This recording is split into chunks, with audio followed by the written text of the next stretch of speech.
আসসালামু আলাইকুম ফ্রেন্ডস, অ্যাডুজেট শিক্ষায় আপনাদেরকে স্বাগতম। আপনারা সবাই কেমন আছেন? আশা করি সবাই ভালো আছেন। বরাবরের মতো আপনাদের সাথে আছি আমি সাইফুল ইসলাম।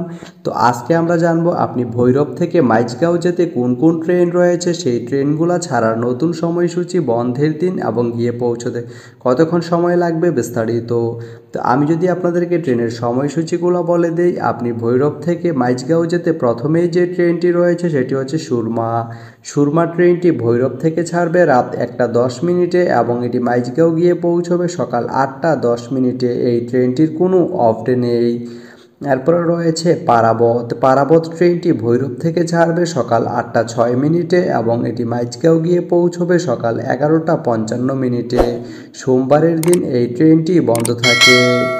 এরপরে রয়েছে উপবন। উপবন ট্রেনটি ভৈরব থেকে ছাড়বে রাত 11টা 43 মিনিটে এবং এটি মাইজগাঁও গিয়ে পৌঁছবে রাত 3টা 43 মিনিটে।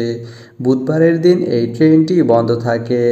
তো আপনি ভৈরব থেকে মাইজগাঁও যেতে এই তিনটি ট্রেনের যে কোনো একটি ট্রেন ব্যবহার করতে পারেন। তো ভিডিওটি কেমন লাগলো অবশ্যই কমেন্ট করে জানাবেন। আর ভিডিওটি যদি ভালো লেগে থাকে বা আপনার কোনো উপকারে এসে থাকে তাহলে ভিডিওতে একটা লাইক করে দিবেন, কারণ আপনার একটা লাইক আমাকে অনেক ইন্সপায়ার করে নতুন নতুন আরও ভিডিও বানাতে।